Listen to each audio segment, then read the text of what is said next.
Dalam sesi terakhir saya cerita pentingnya pembanding. Imam Rafi'i itu yang ngarang kitab Muharrar. Kitab Muharrar ini adalah ringkasan dari kitab Al-Wasit. Al-Wasit itu karangannya Imam Ghazali. Al-Wasit sendiri ini khas ngaji NU, karena NU maknanya Nahdlatul Ulama, gerakan para ulama. Jadi kalau nggak ngerti alim-alim seperti itu ya ada NU. Sebenarnya sampai itu pasnya Nahdlatul Ummah, gerakan umat. Tapi kan sudah jadi partai politik Nahdlatul Ummah. Karena yang katakan NU itu Nahdlatul Ulama, gerakannya para ulama. Imam Rafi'i itu berpendapat sujud itu cukup pakai batuk, pakai jidat. Itu dalam kitab Muharrar. Wal asoh anna sujud yasihu mau cukup biwatil jabhah. Ketika Imam Nawawi mentasih kitab Muharrar namanya Minhajut Thalibin, itu mengkritik Imam Rafi'i. Kata beliau sujud itu untuk sah harus melibatkan 7 anggota, karena berdasar hadis umirtu an asjuda ala sapati a'zumin, yaitu al jabhah wal yaden warubaten wal kodamen, yaitu jabhah 2 tangan, 2 lutut dan 2 kodamen. Akhirnya saya ngecek di kitab asli, Imam Rafi'i termasuk Ashabut Tarjih dan Imam Nawawi, 2 orang ini khilaf. Kan nggak mungkin kita sebagai musokhehnya, karena yang khilaf ini 2 ulama besar, satu Imam Rafi'i, satu Imam siapa? Nawawi. Kita tidak bisa hanya ngikuti Fathul Mu'in yang mengatakan idza khtalafan Nawawi war Rafi'u quddiman Nawawi, tidak bisa, karena Imam Nawawi ini sering nginduk sama kitabnya Imam Rafi'i karena senior Imam Rafi'i. Setelah saya cek di kitab kitab asli Mamba ya, satu sumbernya semua mazhab Syafi'i. Ternyata Imam Syafi'i nak ngedikan hanya begini. Wa uhibbu, saya suka setiap orang Islam sujud itu melibatkan 7 anggota karena itu aman, pasti sah. Tapi wayah tamilu, kata beliau, tapi mungkin saja sujud hanya watul jabah itu sah. Kenapa kata Imam Syafi'i?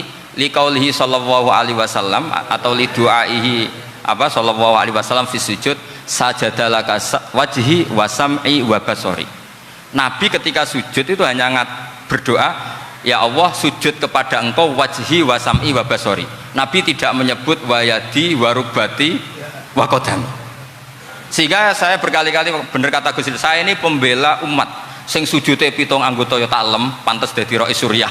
Itu yang sujudnya batuk tok ya tetap sah ngikuti mazhabnya Imam Rafi'i, meskipun itu tidak saya anjurkan, tentu tidak saya anjurkan. Alasannya Imam Syafi'i tadi, Rasulullah pernah berdoa dengan kata-kata sajadalaka wajhi, bukan diteruskan wayadi warubati wakodah.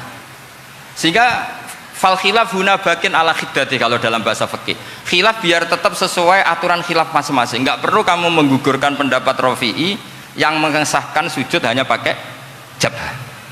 Ini penting karena tadi seperti saya katakan, yang sujud anggota itu ya masuk swarga mergo pintere, sing nganggo bathuk tok yang bu swarga mergo gobloke tadi, karena aksaru ahlil jannah al-bulhu. Nah ini madhab saya, jadi saya itu ingin umat Islam itu baik-baik saja. Iya betul, madhabin jenengan. Ya, karena tidak mungkin lah kita tidak bela Islam di zaman akhir, tidak mungkin, karena di kubu sebelah kampanyenya sudah seperti itu. Kalau kita ngomong ikhtiyat, kiai ra mesti mlebu swarga, sing salat ngethuk ra mesti husnul khotimah, wah kan jadi repot. Saya ini pengagum teori ikhlas, dilatih bil ilmi, saya ulang lagi, dilatih bil ilmi. Saya ini malunya tadi saya mengatakan 1 tambah 1 2, itu meskipun tidak ada yang memberi hadiah tetap saya katakan 2.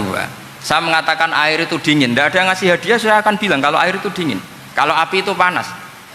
Untuk hakikat-hakikat seperti itu saja saya jujur tanpa ingin imbalan.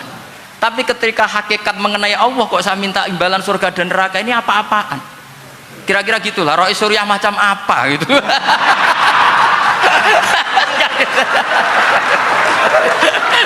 Ya saya kira demikian. Wassalamualaikum warahmatullahi wabarakatuh.